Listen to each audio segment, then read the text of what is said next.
नमस्कार श्रोता बंधु, श्रुति साहित्य को आपण मानकु स्वागत। श्रुति साहित्य रे आमे आज शुणिबा ओडिया साहित्यर सुप्रसिद्ध गाल्पिक कालिंदी चरण पाणिग्राहींकर गल्प मांसर विलाप।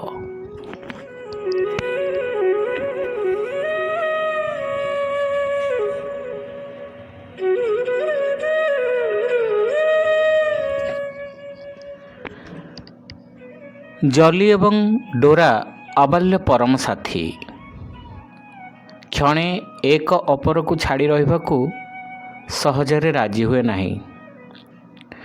जली थरे असुस्थ हैला, डोरा ताकू अहर्निशी जगी बसिथाए। सकल ताड़ना ता निकटर व्यर्थ। अवशेषरे सेहिठारे तार पानाहार जोगाइबा लगी हुकुम हैला। डोरार पाद थरे जखम हैला।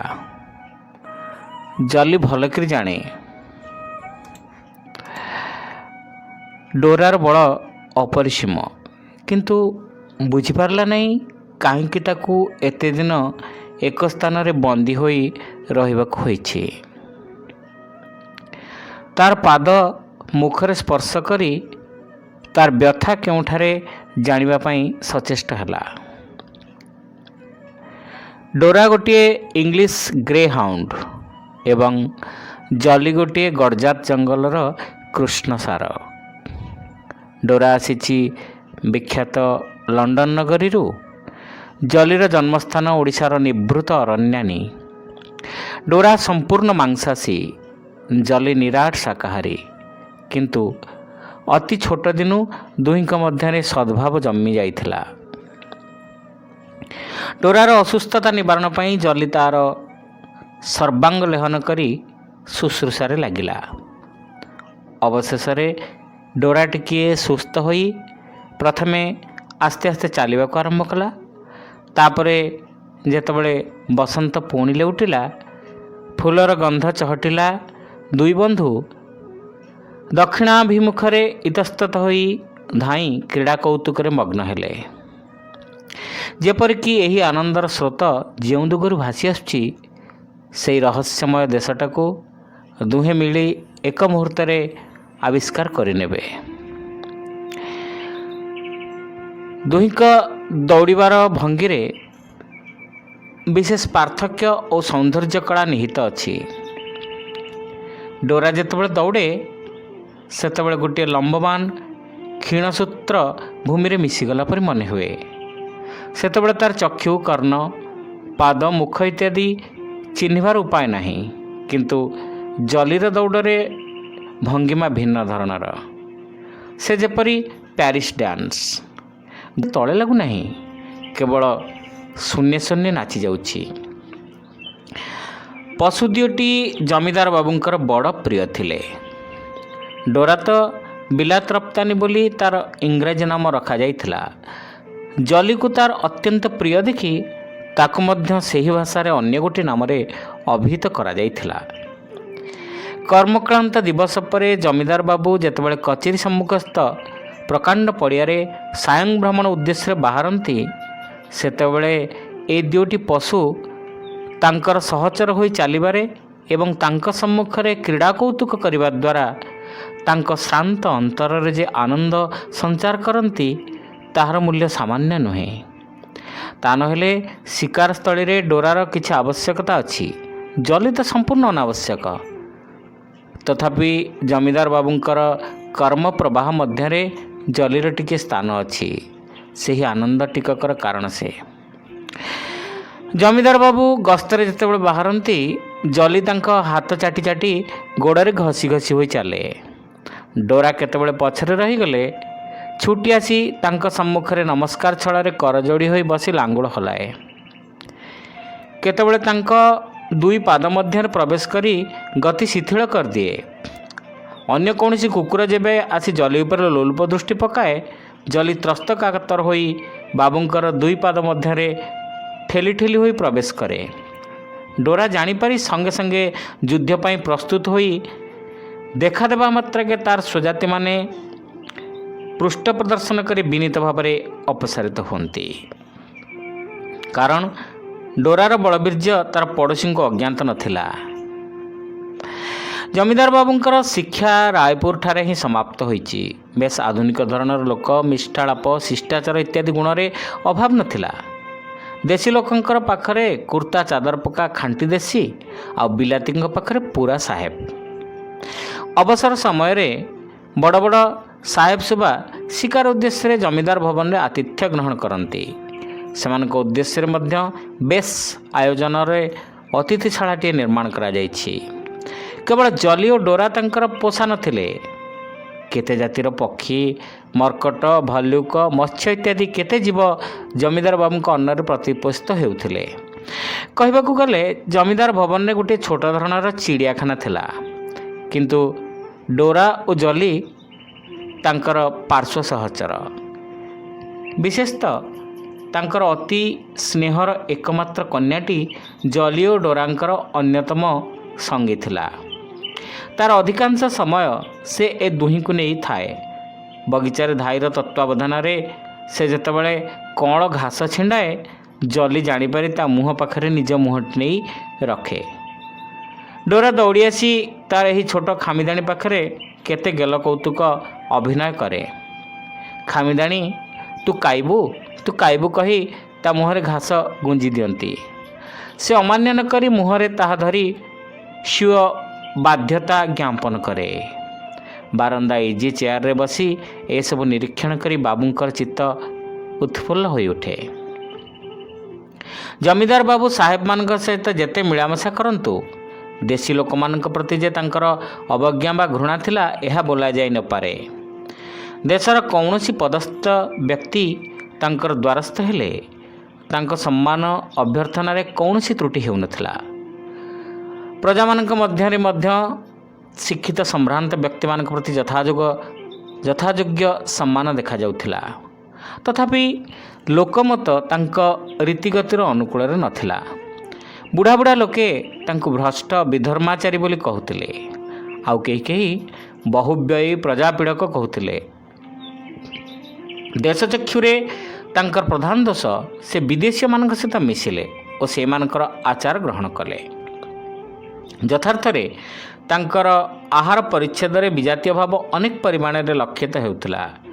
ସେସବୁରେ ଯେତିକି ସଂଯମ ଆବଶ୍ୟକ, ସେ ତାର ସମ୍ପୂର୍ଣ୍ଣ ଅବହେଳା କରୁଥିଲେ। ଏଥର ଶୀତ ଛୁଟିରେ ପୋଲିସ ବିଭାଗର ଡିଆଇଜି ସାହେବ ଶିକାର ଉଦ୍ଦେଶ୍ୟରେ ଜମିଦାର ଭବନରେ ଆତିଥ୍ୟ ଗ୍ରହଣ କରିବେ ବୋଲି ଲେଖି ପଠାଇଥାନ୍ତି। ତାଙ୍କ ସହିତ ତାଙ୍କର ସ୍ତ୍ରୀ ଓ କନ୍ୟା ଆସିବେ। ଡିଆଇଜି ସାହେବଙ୍କ ସହିତ ଜମିଦାର ବାବୁଙ୍କର ବନ୍ଧୁତା ବହୁ ଦିନର। ଏଥର ପୁଣି ସଙ୍ଗରେ ସ୍ତ୍ରୀ କନ୍ୟା ଆସୁଛନ୍ତି। 4 ଦିନ ଆଗରୁ ଅତିଥିଶାଳା ପରିଷ୍କୃତ ହୋଇ ସଜାସଜି ଲାଗିଛି। ଯେଉଁ ସ୍ଥାନରେ ହରିଣ ଓ ପକ୍ଷୀ ପ୍ରଭୃତି ଶିକାର କରାଯିବା କଥା, ସେ ସ୍ଥଳରେ ତମ୍ବୁ ପ୍ରଭୃତିର ଆୟୋଜନ ଚାଲିଛି। ଆବଶ୍ୟକ ଜିନିଷ କିଣିବା ଲାଗି କଟକକୁ ଲୋକ ପଠାଯାଉଛି। ଚାକର, ବେଠିଆ ଓ ଅମଲା ପ୍ରଭୃତି ବ୍ୟତିବ୍ୟସ୍ତ ହୋଇ ଲାଗି ପଡ଼ିଛନ୍ତି। ସବୁଥର ପରି ଏଥର ବି କାହାରିକୁ ମରିବାକୁ ତର ନାହିଁ। ସବୁଥର ପରି ଏଥର ମଧ୍ୟ ଜମିଦାର ବାବୁଙ୍କ ପଶ୍ଚାତରେ ଗାଳି ବର୍ଷଣ କରୁଛନ୍ତି। ସାହେବଙ୍କ ଆସିବା ସମୟକୁ ତାଙ୍କୁ ବାଟରୁ ଶଙ୍ଖୁଳି ଆଣିବା ଲାଗି ଜମିଦାର ବାବୁ ଖଣ୍ଡେ ଦୂର ମଟରରେ ଗଲେ। ନିର୍ଦ୍ଦିଷ୍ଟ ସମୟରେ ସାହେବ ପହଞ୍ଚିଗଲେ।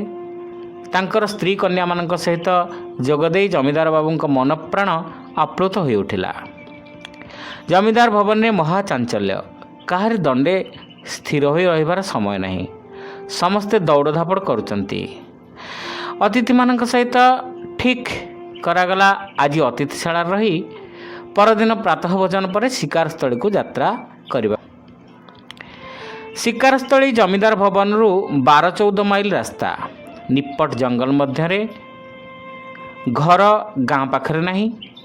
ଚାକର, ଖାନସମା, ବେଠିଆ ପ୍ରଭୃତି ଆଗରୁ ଜିନିଷପତ୍ର ସବୁ ନେଇ ଚାଲିଲେ। ପଛରେ ସାହେବ, ଜମିଦାର ବାବୁ, ସାହେବଙ୍କ 2ଟା ଶିକାରୀ କୁକୁର ଏବଂ ଜମିଦାର ବାବୁଙ୍କର ଡୋରା ଓ ଜଲି ମଟର ଆରୋହଣ କରି ଚାଲିଲେ। ଜଲିର ଯିବା ଅନାବଶ୍ୟକ ହେଲେ ଡୋରା ତାକୁ ଛାଡ଼ି କୌଣସି ସ୍ଥାନରେ ରହିବ ନାହିଁ। ଯେଉଁ ଦେଶକୁ ନିଆଯାଉ, ସୁଯୋଗ ପାଇଲେ ଆସି ତା ନିକଟରେ ହାଜର ହେବ। ସୁତରାଂ ଜଲିକୁ ମଧ୍ୟ ସଙ୍ଗରେ ନେବାକୁ ହେଲା। ସେଥିପାଇଁ ଅବଶ୍ୟ ଛୋଟ ଖାମିଦାଣୀଙ୍କର ଅନୁମତି ନିଆଯାଇଛି। ତାଙ୍କର ହୁକୁମ ହୋଇଛି 2 ଦିନରୁ ଅଧିକ କାଳ ଡୋରା ଓ ଜଲିଙ୍କୁ ଯେମିତି ଅଟକା ନଯାଏ। କିନ୍ତୁ ମେରି ଖ୍ରୀଷ୍ଟମାସର ଆନନ୍ଦ ଉତ୍ସାହରେ ଶିକାର ସ୍ଥଳୀରେ ରହିବାର ଆଜିକୁ 5 ଦିନ ହୋଇଗଲା। ସେହି ଜଙ୍ଗଲ ଜାଗାଟାରେ ସାହେବଙ୍କର ମନମତ ସବୁ ଜିନିଷ ଯୋଗାଯାଉଛି। ତାଙ୍କର ଅସୁବିଧା ହେବା ତ ଦୂରରେ ଥାଉ, ସହରର କୋଳାହଳ କ୍ଳାନ୍ତ ଜୀବନରେ ଏଇ ନିର୍ଜନ ବନବାସ ଦ୍ୱାରା ସେମାନଙ୍କର ଭାରି ଆନନ୍ଦ ଜନ୍ମିଛି। ସୁତରାଂ 2 ଦିନ ପାଇଁ ଆସି ଆଜି 5 ଦିନ ହୋଇଗଲା। ସାହେବଙ୍କର ଫେରିବା ପାଇଁ କୌଣସି ଉଦ୍ବେଗ ନାହିଁ। ଆଜି କିନ୍ତୁ ସବୁ ଜିନିଷପତ୍ର ଶେଷ ହୋଇ ଆସିଛି। କାଲି ପ୍ରାତରୁ ଫେରିବା କଥା। ମଧ୍ୟାହ୍ନ ଭୋଜନ କରି ସାହେବଙ୍କ ସହ ଜମିଦାର ବାବୁ ଶିକାର ଉଦ୍ଦେଶ୍ୟରେ ବାହାରିଲେ। ଗତ 4 ଦିନ ସାହେବଙ୍କ ସ୍ତ୍ରୀ କନ୍ୟାମାନେ ଖେଳ କୌତୁକ ନୃତ୍ୟ ଗୀତ ଆକଣ୍ଠ ଉପଭୋଗ କରି ଯାଇଛନ୍ତି। ଆଜି ଆଉ ସେମାନେ ଶିକାରର ସହଯାତ୍ରୀ ହୋଇପାରିଲେ ନାହିଁ। ନିରୀହ ଚାକର ବେଠିଆଗୁଡ଼ିକ ଗୋଟିଏ ବିରାଡ଼ି ପିଲା ନ ମାରି ମଧ୍ୟ କେବଳ ଟିକିଏ ଶିକାରରେ ସାହାଯ୍ୟ କରିବାରେ ଧକେଇ ପଡ଼ିଛନ୍ତି। ତଥାପି ସେମାନଙ୍କ ମଧ୍ୟରୁ 2-3 ଜଣଙ୍କୁ ଯିବାକୁ ହେଲା। ପକ୍ଷୀ ମାରିବାରେ ଥରେ 2 ଥର ଲକ୍ଷ୍ୟଭ୍ରଷ୍ଟ ହେବାରୁ ଆଉ ମାରିବା ଅସମ୍ଭବ ହୋଇପଡ଼ିଲା। ପକ୍ଷୀମାନଙ୍କୁ ପୁନଶ୍ଚ ଆସି ବସିବାକୁ ଅବସର ଦେବା ଉଦ୍ଦେଶ୍ୟରେ ଏବଂ ସେ ସମୟଟା ହରିଣ ପ୍ରଭୃତି ଅନୁସନ୍ଧାନ କରିବା ଲାଗି ଶିକାରୀଦ୍ୱୟ ନିକଟବର୍ତ୍ତୀ ଜଙ୍ଗଲ ମଧ୍ୟକୁ ବାହାରିଗଲେ। ନାନା ଦିଗରେ ଭ୍ରମି କୌଣସିଠାରେ କିଛି ସନ୍ଧାନ କରିପାରିଲେ ନାହିଁ। ଚାକର 3ଟାଙ୍କୁ ହରିଣ ଦେଖିବାକୁ ଜଙ୍ଗଲ ଭିତରକୁ ପଠାଗଲା। ସେମାନେ କେଉଁଠାରେ ବସି ପିଙ୍କା ଟାଣିଲେ କି ଗୁଣ୍ଡିପତ୍ର କିଛି ଖୁସି ଗପ କଲେ ତାହା ଦେଖିବାର ତ ଉପାୟ ନାହିଁ। ଶିକାରୀ 2 ଜଣ ନିଃଶବ୍ଦ ପଦକ୍ଷେପରେ ଏ ଜଙ୍ଗଲ ସେ ଜଙ୍ଗଲ ଖୋଜିବାରେ ଲାଗିଲେ। ତମ୍ବୁ ନିକଟରୁ 3-4 ମାଇଲ ଦୂରରେ ଯାଇ ପଡ଼ିଛନ୍ତି ବୋଲି କାହାରି ଭ୍ରୂକ୍ଷେପ ନାହିଁ। ସେତେବେଳକୁ ବେଳ ରତରତ ହୋଇଆସୁଛି। ନିକଟବର୍ତ୍ତୀ ପାହାଡ଼ ଉଢ଼ାଳରେ ସୂର୍ଯ୍ୟ ଲୁଚି ଯାଇଛି, କିନ୍ତୁ ତାର ରକ୍ତିମ ଆଭା ପଶ୍ଚିମ ଆକାଶରେ ଖେଳେଇ ହୋଇ ପଡ଼ିଛି। ଶିକାରୀଦ୍ୱୟ ଜୀବଦେହର ଲାଲ ରକ୍ତ ଦେଖିବାର ଅଭିଳାଷୀ। ଏ ଦିଗରେ ନଜର ନାହିଁ। ତେଣେ କିନ୍ତୁ ପୂର୍ବ ଦିଗ ମେଘାଚ୍ଛନ୍ନ କରି ଅନ୍ଧାର ଘୋଟି ଆସିଲାଣି। ପୃଥିବୀ ଉପରେ ଏମାନଙ୍କର ଦୃଷ୍ଟି, ଆକାଶ ସହିତ ବା ସମ୍ପର୍କ କ'ଣ? ଭାବି ବୃଷ୍ଟିର ଶୀତଳ ପବନ ଯେତେବେଳେ ଦେହରେ ଲାଗିଲା, ଶିକାରଦ୍ୱୟ ଫେରି ଚାହିଁଲେ ଅକସ୍ମାତ୍ ବୃଷ୍ଟିର ଆୟୋଜନ। ତମ୍ବୁ ନିକଟରୁ ସେମାନେ 3-4 ମାଇଲ ଦୂରବର୍ତ୍ତୀ ହୋଇପଡ଼ିଛନ୍ତି। ସୁତରାଂ ବର୍ଷା ପୂର୍ବରୁ ତମ୍ବୁ ଧରିବା ଅସମ୍ଭବ। ଅଗତ୍ୟା ବନ୍ଧୁକ ସ୍କନ୍ଧ ହୋଇ 2 ବନ୍ଧୁ ମିଲିଟାରୀ ଡବଲ ମାର୍ଚ୍ଚ ଆରମ୍ଭ କରିଦେଲେ। କିନ୍ତୁ ଠିକ୍ ସମୟରେ ହୁ ହୁ ଆନନ୍ଦ ଧ୍ୱନି କରି ମେଘ ସେମାନଙ୍କୁ ଆକ୍ରମଣ କଲା। କୌଣସି ଦିଗରେ ନିକଟରେ ଆଶ୍ରୟ ନାହିଁ। ଚତୁର୍ଦିଗ ଅନ୍ଧକାରାଚ୍ଛନ୍ନ। ଘୂର୍ଣ୍ଣିବାୟୁ ସନ୍ନିକଟ ଅରଣ୍ୟାନୀ ମଧ୍ୟରେ ମହାକ୍ରନ୍ଦନ ରୋଳ ଉପୁଜାଇ ଦେଲା। ଅତି କଷ୍ଟରେ ସନ୍ତର୍ପଣରେ 2 ଜଣ ବାଟ ଖୋଜି ଖୋଜି ଚାଲିଲେ। ପରିଚ୍ଛଦ ସବୁ ଓଦା ହୋଇ ଖୁବ୍ ଭାରି ହୋଇପଡ଼ିଲା। ଦୀର୍ଘ ନିଶ୍ୱାସ ଛାଡ଼ି ତମ୍ବୁରେ ପହଞ୍ଚିଲା ବେଳକୁ ରାତି 8ଟା। ନୈଶ ଭୋଜନର କୌଣସି ବନ୍ଦୋବସ୍ତ ନାହିଁ। ତାହା ହିଁ ବର୍ତ୍ତମାନ ବିଶେଷ ଭାବନାର ବିଷୟ ହୋଇପଡ଼ିଲା। ଶିକାର ତ କିଛି ହେଲା ନାହିଁ। ଆଉ ମଧ୍ୟ ପରଦିନ ପ୍ରାତଃରୁ ଏ ସ୍ଥାନ ଛାଡ଼ିବାର ବରାଦ ଥିବାରୁ ଏବଂ ଶିକାର ପାଇବା ବିଷୟରେ କୌଣସି ସନ୍ଦେହ ନଥିବାରୁ ପୂର୍ବରୁ ନୈଶ ଭୋଜନ ପାଇଁ କୌଣସି ଆୟୋଜନ କରାଯାଇ ନଥିଲା। ବର୍ତ୍ତମାନ ଆଉ ଉପାୟ ନାହିଁ। ଜମିଦାରଙ୍କ ଉଆସ ଏଠାକୁ 12-14 ମାଇଲ ଦୂର। ଏ ବର୍ଷାରେ ପୁଣି ସେ ସ୍ଥାନକୁ ଯାଇ ରାତି ଭିତରେ ଖାଦ୍ୟଦ୍ରବ୍ୟ ଆଣିବା ବି ଅସମ୍ଭବ। ମଟର ରାସ୍ତା ତ ବର୍ଷା ଜଳରେ ଅଗମ୍ୟ ହୋଇ ପଡ଼ିଥିବ। ନିକଟବର୍ତ୍ତୀ ସେପରି କୌଣସି ସ୍ଥାନ ନାହିଁ ଯେଉଁଠାରେ ସାହେବ ଓ ଜମିଦାର ବାବୁଙ୍କ ଆହାର ଉପଯୋଗୀ କିଛି ହେଲେ ମିଳିବ। ମାଂସ ନହେଲେ ତ ଅନାହାର। ଆଜି ପୁଣି ଏତେ ବିପଦ ସହ୍ୟ କରାଯାଇଛି। ସମସ୍ତଙ୍କର ଭାବନା ପଡ଼ିଗଲା। ଜମିଦାର ବାବୁଙ୍କ ଉପରେ ସମ୍ପୂର୍ଣ୍ଣ ନିର୍ଭର କଲେ ହେଁ ସାହେବଙ୍କର ମଧ୍ୟ ଭାବନା ପଡ଼ିଲା। କାରଣ ଶିକାର କରିବାକୁ ଯିବାବେଳେ ଜମିଦାର ବାବୁ ଲୋକ ପଠାଇ ମାଂସର ଆୟୋଜନ କରିବାକୁ ଯାଉଥିଲେ।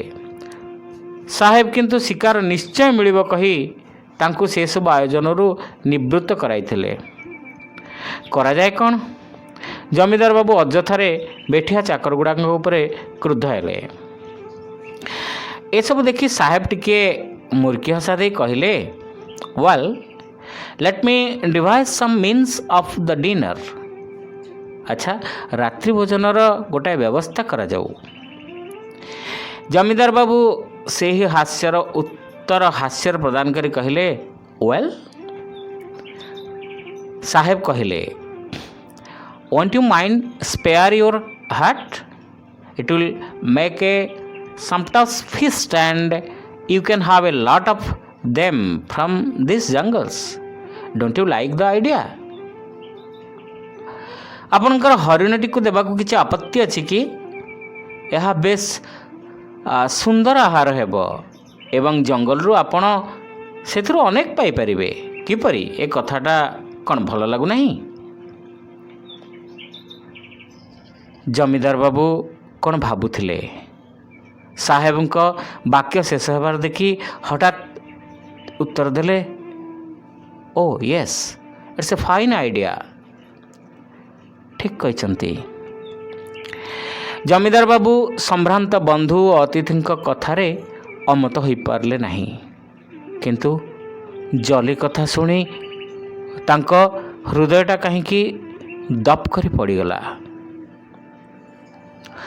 ଜଲି ପ୍ରତି ତାଙ୍କର ଟିକିଏ ବିଶେଷ ମମତା ଜନ୍ମିବାର କାରଣ ଅଛି। ଦିନେ ଅନ୍ୟ ଏକ ବିଦେଶୀ ବନ୍ଧୁଙ୍କ ସମକ୍ଷରେ ନିଜର ଶିକାର କୌଶଳର ତାରିଫ ଦେଖାଇବାକୁ ଯାଇ ସେ ଜଲିକୁ ପାଇଥିଲେ। ସେତେବେଳେ ତାର ମା' ତାକୁ ସ୍ତନ୍ୟପାନ କରାଉଥିଲା। ଜମିଦାର ବାବୁଙ୍କର ଗୁଳି ବସି ମା'ଟା ଢଳି ପଡ଼ିଲା। କିନ୍ତୁ ନିର୍ବୋଧ ଶିଶୁ ନିର୍ଭୟରେ ଠିଆ ହୋଇ ରହିଲା। ଜମିଦାର ବାବୁଙ୍କ ଲୋକ ଯେତେବେଳେ ତାକୁ ଧରିବାକୁ ଗଲା, ମା' ନିକଟରେ ଅଛି ବୋଲି ସେ ନିଶବ୍ଦ ଭାବରେ ଦଣ୍ଡାୟମାନ ହୋଇ ରହିଲା।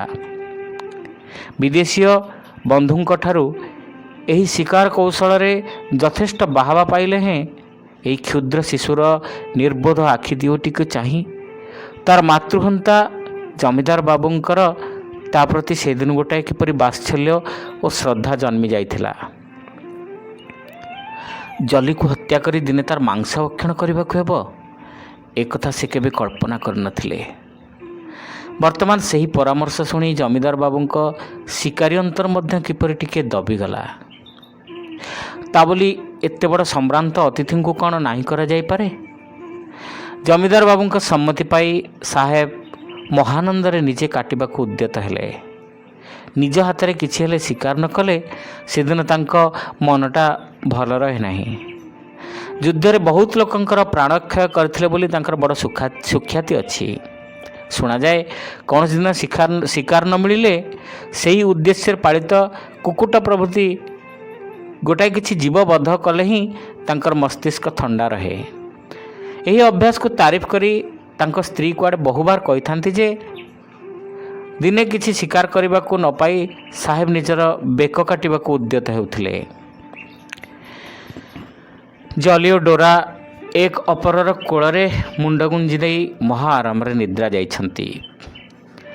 ସେ ସମୟରେ ଅପରିଚିତ କୌଣସି ଲୋକ ଡୋରା ନିକଟକୁ ଯିବାର ସାହସ କରିବା ବଡ଼ ଦୁରୂହ।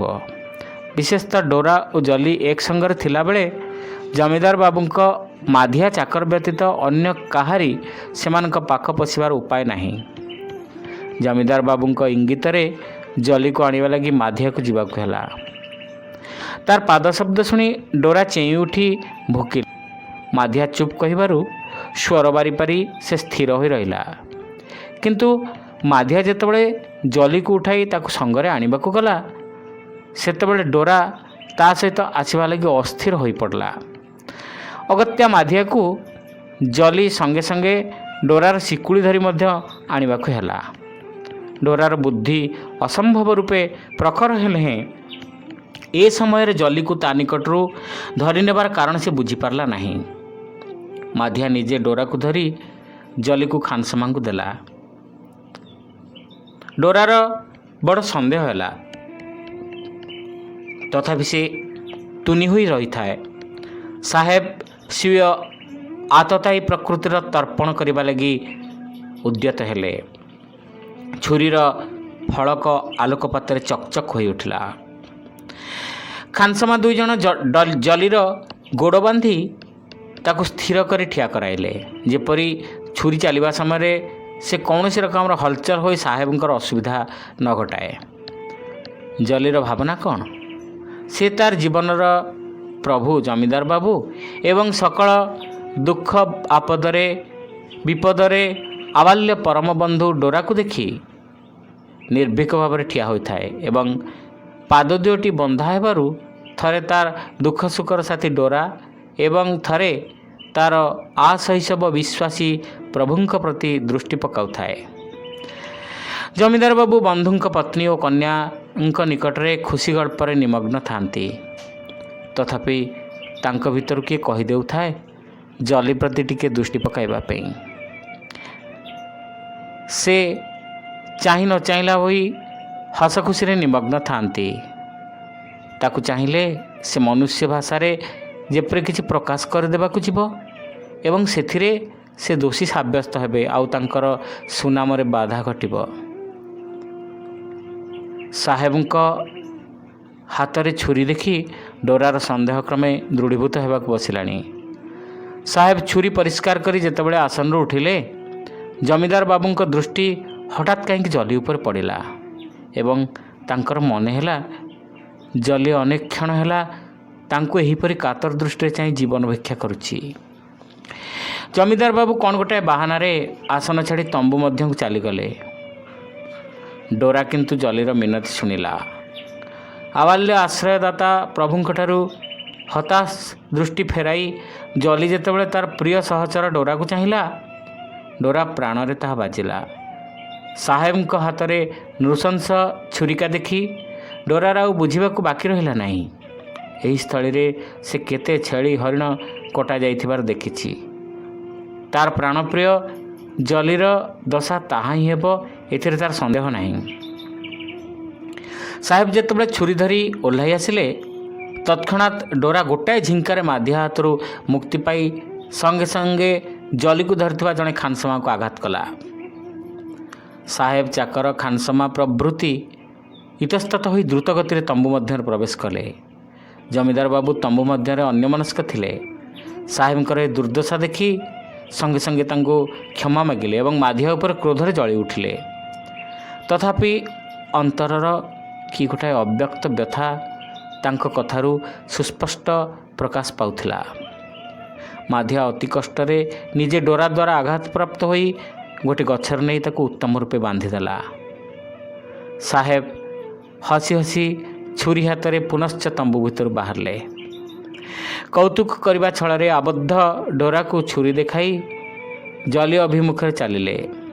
ଜମିଦାର ବାବୁ ଦେଖିଲେ ଜଲି ପୂର୍ବପରି ସେହି କାତର ଦୃଷ୍ଟିରେ ତାଙ୍କ ପ୍ରତି ଚାହିଁ ସାହାଯ୍ୟ ଭିକ୍ଷା କରୁଛି। ସେ ହଠାତ୍ ଉଠିପଡ଼ି ସାହେବ ବନ୍ଧୁଙ୍କୁ କ'ଣ କହିବାକୁ ଯାଉଥିଲେ। ଇସ୍, ମୁଁ କ'ଣ ପାଗଳ କହି ପୁଣି ଆସନ ଗ୍ରହଣ କଲେ।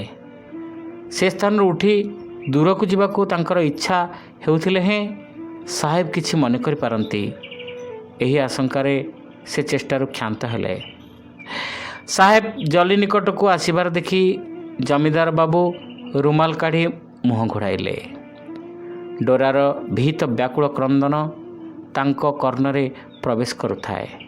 ତାରି ମଧ୍ୟରେ ଶୁଣିପାରିଲେ ଗୋଟିଏ ରୁଦ୍ଧ କଣ୍ଠର ବିଳାପ। ସେ କେବଳ କର୍ଣ୍ଣରେ ନୁହେଁ, ମର୍ମସ୍ଥଳୀରେ ପ୍ରବେଶ କଲା। ସେ ସ୍ୱର ଜଲିର। ରୁମାଲ କାଢ଼ି ଚାହିଁ ଦେଖିଲେ ସବୁ ଶେଷ।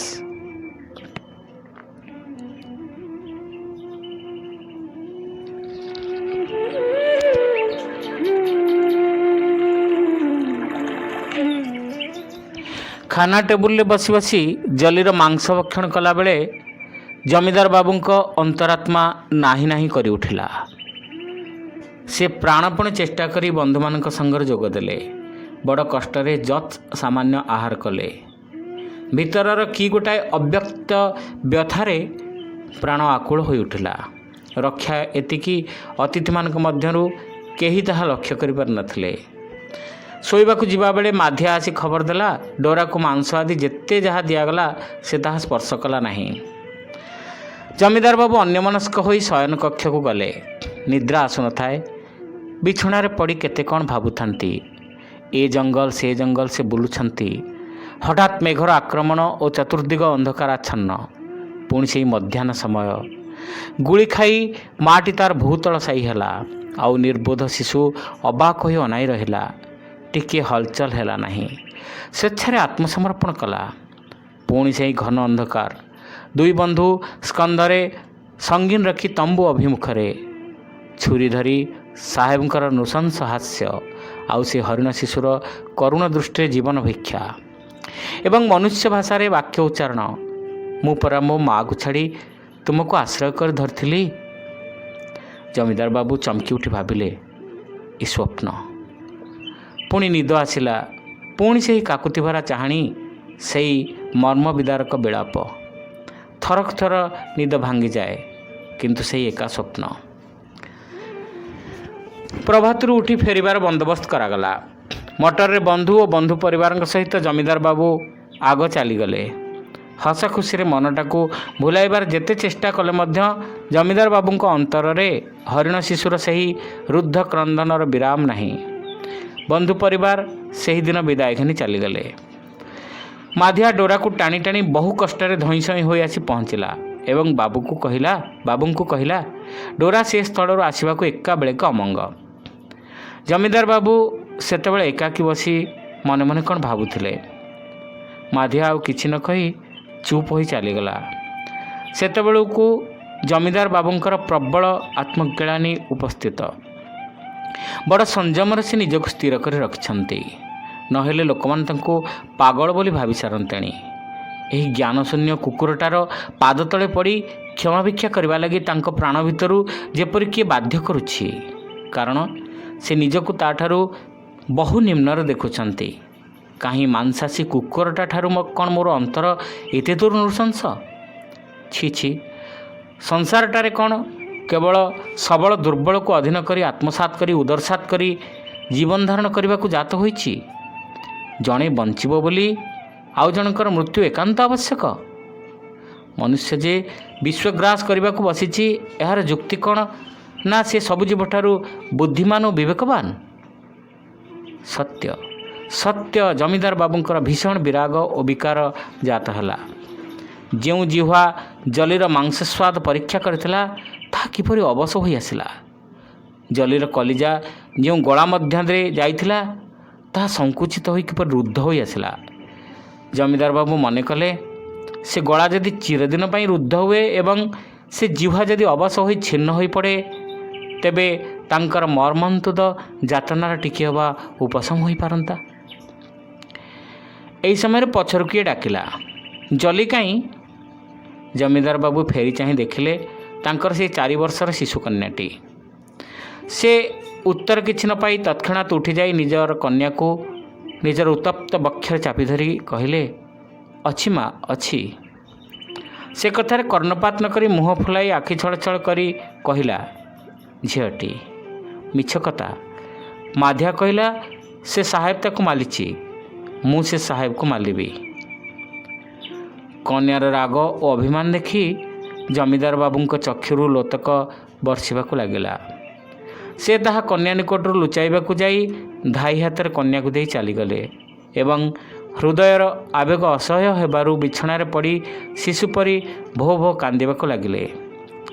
କିନ୍ତୁ କନ୍ୟାର ସେହି ପ୍ରଶ୍ନ, ଜଲି କାହିଁ, ତାଙ୍କର ବାରମ୍ବାର ମନେ ପଡ଼ିଲା। ସେ ନିଜକୁ ସେହି ପ୍ରଶ୍ନ କରି ସ୍ୱ ଅଙ୍ଗ ପ୍ରତ୍ୟଙ୍ଗକୁ ଚାହିଁଲେ। ହରିଣ ଶାବକର ପ୍ରତ୍ୟେକ ଖଣ୍ଡ ଭୁକ୍ତ ମାଂସର କ୍ରନ୍ଦନ ତାଙ୍କର ପ୍ରତ୍ୟେକ ଲୋମକୂପରୁ ଫୁଟି ବାହାରିବାର ସେ ଶୁଣିଲେ। ତାଙ୍କର ପ୍ରତ୍ୟେକ ଶିରାରେ ଏ କ୍ରନ୍ଦନ ବିଜୁଳି ଗତିରେ ଚମକିବାକୁ ଲାଗିଲା। ଜମିଦାର ବାବୁ ରୁଗ୍ଣ ହୋଇପଡ଼ିଲେ। 2 ସପ୍ତାହ ଜ୍ୱର ଓ ଅନାହାର। ସମସ୍ତେ ଭାବିଲେ ଜମିଦାର ବାବୁ ଏ ଘାଟି ପାର ପାଇବେ ନାହିଁ। କିନ୍ତୁ ସେ ସୁସ୍ଥ ହେଲେ, ଅଥଚ ନୂଆ ଲୋକ ହୋଇ। ସାହେବଙ୍କ ଉପଯୋଗୀ ଅତିଥିଶାଳା ଦରିଦ୍ରମାନଙ୍କ ପାଇଁ ପାନ୍ଥ ନିବାସରେ ପରିଣତ ହେଲା। ଜମିଦାର ଉଆସରେ ଆମିଷ ପ୍ରବେଶ ନିଷିଦ୍ଧ ହେଲା ଏବଂ ଜମିଦାରୀ ମଧ୍ୟରେ କେହି ମୃଗ ଶିକାର କିମ୍ବା ବଧ କରିପାରିବେ ନାହିଁ ବୋଲି ହୁକୁମ ଜାରି ହେଲା। ଡୋରା କୌଣସି ମତେ ଆହାର କଲା ନାହିଁ। ଦିନମାନ ନିରାହାରରେ ପଡ଼ି ରହିଲା ଏବଂ ଜମିଦାର ବାବୁଙ୍କ ପ୍ରଥମ ଅସୁସ୍ଥତା ଦିନ କୌଣସି ମତେ ମୁକ୍ତି ପାଇ ଖସି ଚାଲିଗଲା। ମାଧିଆ ଖୋଜି ଖୋଜି ତାକୁ ସେହି ତମ୍ବୁ ପଡ଼ିଥିବା ଜାଗାରେ ଜଲିର ବଧଭୂମିକୁ ଆଘ୍ରାଣ କରୁଥିବାର ଦେଖିଲା। ଏହିଠାରେ ସେ ତାର ପ୍ରିୟ ସଖାକୁ ହରାଇଛି। କୌଣସି ମତେ ଯେବେ ସନ୍ଧାନ ପାଏ ସେଥିଲାଗି କରୁଣ ବିଳାପ କରି ସେ ତାକୁ ଖୋଜି ବୁଲୁଛି। ମାଧିଆ ତାକୁ ଧରି ଆଣିଲା। ଯେତେ ଯତ୍ନ କରାଗଲା ସବୁକିଛି ବିଫଳ ହେଲା। ପୁଣି ଦିନେ କିପରି ସେ ଅଦୃଶ୍ୟ ହୋଇଗଲା, ଆଉ ଯେତେ ଖୋଜିଲେ ମିଳିଲା ନାହିଁ। କେହି କେହି କହନ୍ତି ସେ ସେହି ତମ୍ବୁ ପଡ଼ିଥିବା ଦିଗରେ ଯାଇଛି। କାଠୁରିଆମାନେ କହନ୍ତି ନିବିଡ଼ ଜଙ୍ଗଲ ମଧ୍ୟରେ କାଠ କାଟିଲା ବେଳେ ସେମାନେ ବହୁବାର ରୁଦ୍ଧ ପଶୁକଣ୍ଠର ଗୋଟିଏ କରୁଣ ଆର୍ତ୍ତ ବିଳାପ ଶୁଣିପାରନ୍ତି। ସେ କିନ୍ତୁ ଜଲିର ନା ଡୋରାର?